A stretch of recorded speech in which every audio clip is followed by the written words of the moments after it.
I always believed that science fiction movies, because science fiction movies, other than, I suppose, Blade Runner, were always, in a galaxy far, far away. And then you hear the orchestra, you hear the European orchestral sound, and you go, really? In the future, we're still going to be doing this?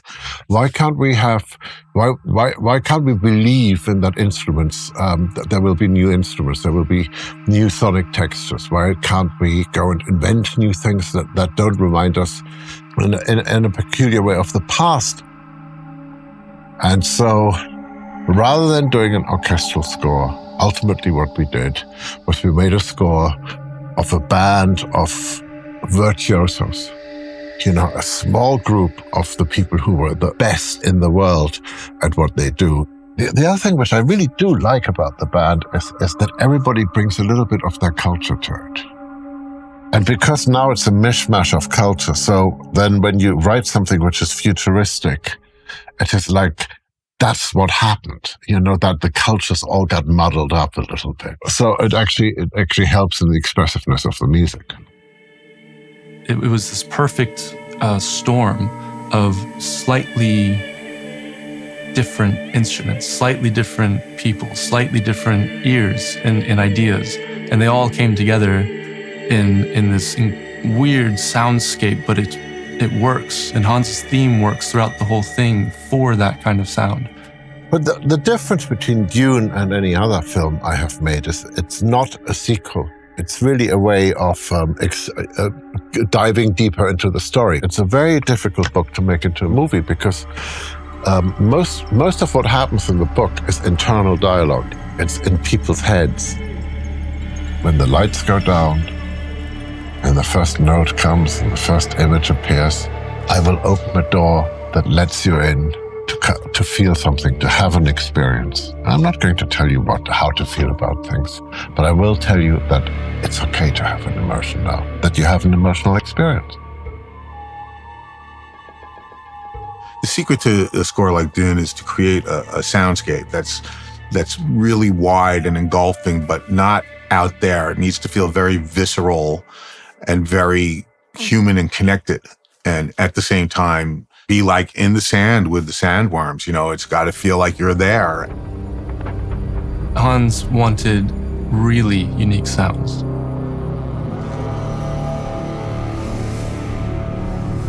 Hans mentioned the Osmose, which I think had come out kind of recently.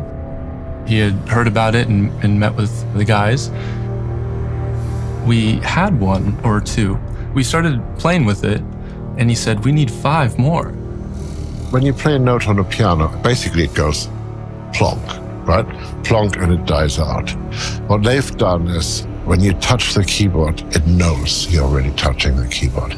Like within that travel of that key, the sound can change completely. And then, of course, the one thing every keyboard player wants to do is what a violinist can do or guitars can do is have vibrato. So you can go and wobble your keys left to right. And you literally can transform a sound completely.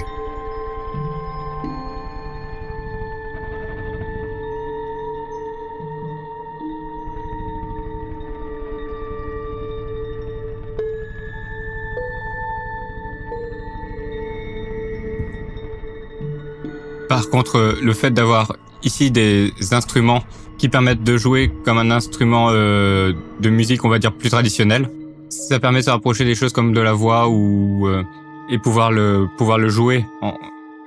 Et par exemple, justement, pouvoir répondre à un besoin d'accompagner une image ou d'autres musiciens. Donc l'avantage de l'explicité, c'est ce côté vraiment très direct, en fait, entre le fait d'avoir le son au bout des doigts et de le manipuler. En musique de film, c'est vraiment un élément qui est important.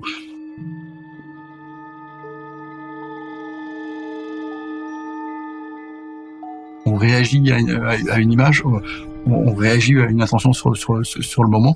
Et ça, on peut le traduire dans le jeu instantanément. S'il fallait aller en programmation, changer son NFO, changer son enveloppe et tout, on crée une distance. On n'est plus dans l'instant de l'émotion et on perd cette spontanéité. Là, la spontanéité, on l'a en permanence au bout des doigts.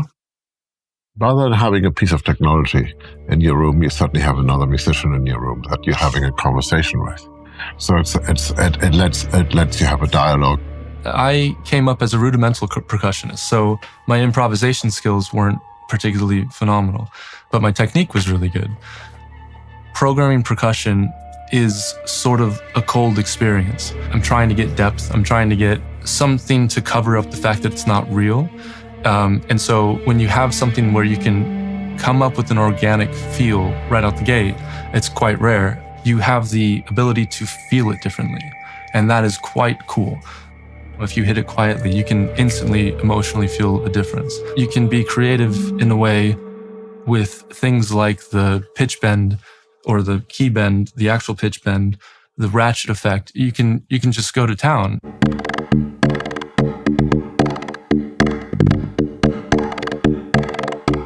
You know, like, and also, if you're programming a drum on a normal keyboard, you don't get the same response as you do on this. For us, it was an obvious thing, once it existed, that yes, you built an instrument for Dune, so we should take advantage of that. The film was made to highlight your instrument. You guys spent an enormous amount of time building exactly the instruments that should have been built 100 years ago. It let us play the music of an imaginary future, and that was important to us. It is what we needed in the band, Pretty good. And we were weird. So now I want to go take everything that they're doing and just, go wider, go weirder. It gives new kind of sounds that you never heard before. And that's great. When you hear it, you don't know if it's going from the future, that you don't know exactly what kind of instrument is it. With all this technology, I wanted to still create something which was an immensely human score. I mean, there are a lot of female voices in it because part of the story is the Bene Gesserit, and both Denis and I feel very strongly that the feminine is the strength of the story, the strength of the characters. I love doing things which you can't quite do in nature. So there was a lot of emphasis on, what could we do with voices? What could we do with resynthesizing things? Because the more abstract we went, we always needed to somehow find our way back to humanity. Hans had an idea for this very long vocal part that would just continue throughout a few scenes, and it would constantly be evolving. So in order to achieve that, you could have somebody not be able to breathe for minutes, which is not very practical, or you can use resynthesization techniques. You can play with it in a way that you wouldn't normally do it. For example, if you wanted to take Loire's sound, but you wanted to go really low, up 3 octaves over the course of, 4 minutes, that's something that you can do with something like this. And it was very fun to play with that and experiment with it. It was this idea that within one note, so much can happen. And that's what this does suddenly. Donc là, on a un son qui est un son qui a été envoyé par Molly. Donc elle nous a envoyé une dizaine de sons à des hauteurs différentes avec des rythmes différents. Donc on a écouté un peu tout ça. On en a sélectionné un là, donc on peut entendre l'original du son.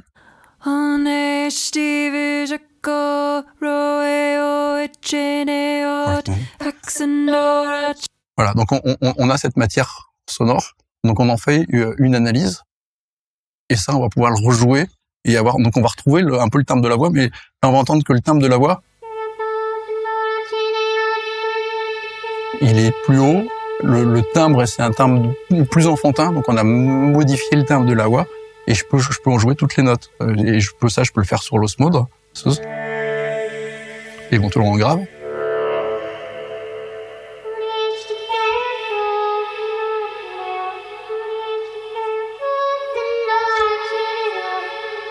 Ça, c'est vraiment quelque chose que vous allez entendre avec ces notes-là dans le film.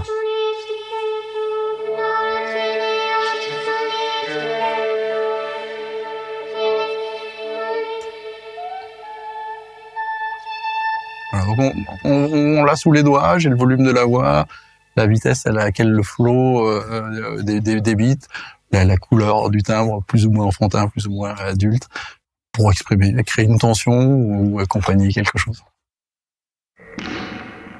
Et puis derrière, on finissait dans des enceintes.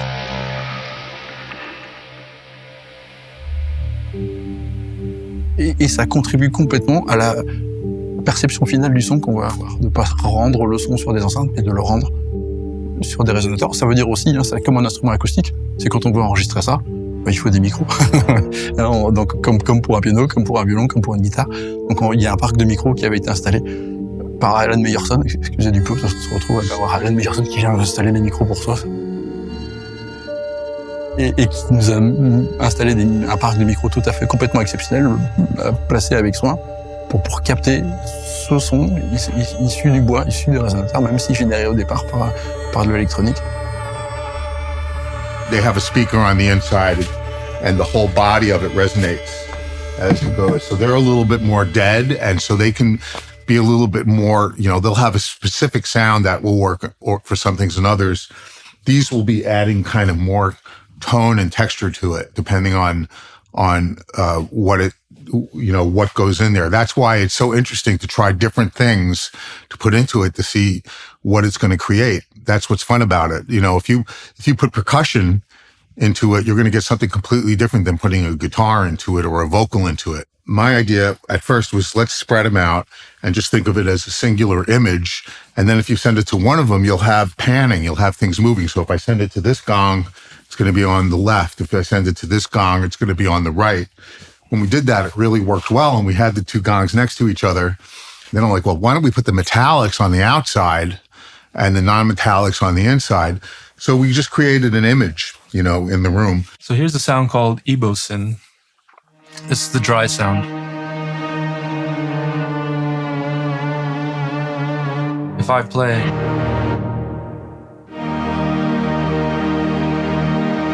and I wobble it around a bit to give it more of an analog kind of feel maybe, or just more live. It sounds very nice. But if we put it through only the gong resonator, you'll have a different reaction to it.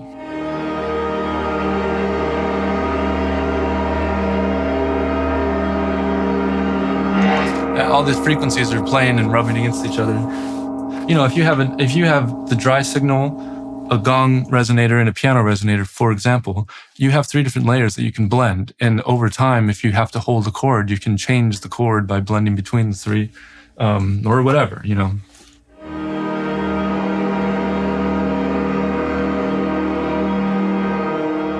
Here's the Dune chord.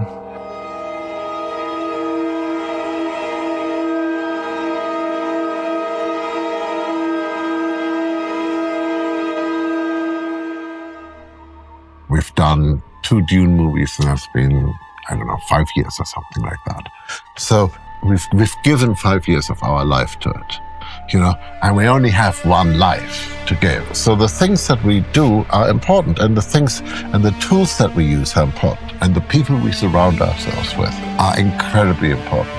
We spend more time with the musicians and our co-workers than we spend with our family, which I know is not supposed to be the way we're doing things, but that's the way we're doing it. So these tools are of enormous importance because they are, part of our life as opposed to just part of creating something. I think this is an important instrument. It's an important step forward in what can become, the history of 21st century music. And while nations are fighting and while politicians are useless and The Bachelor and television programs like that are ruining any culture that we might still have left, you guys go and build something that can actually create beauty and rage and emotion and all sorts of things that amplify who we are at our best. I think the world is becoming harder and crueler and everything, and I feel proud that I have a job as a storyteller, and I think music is a very important language and is a very important part of showing what is best in humanity.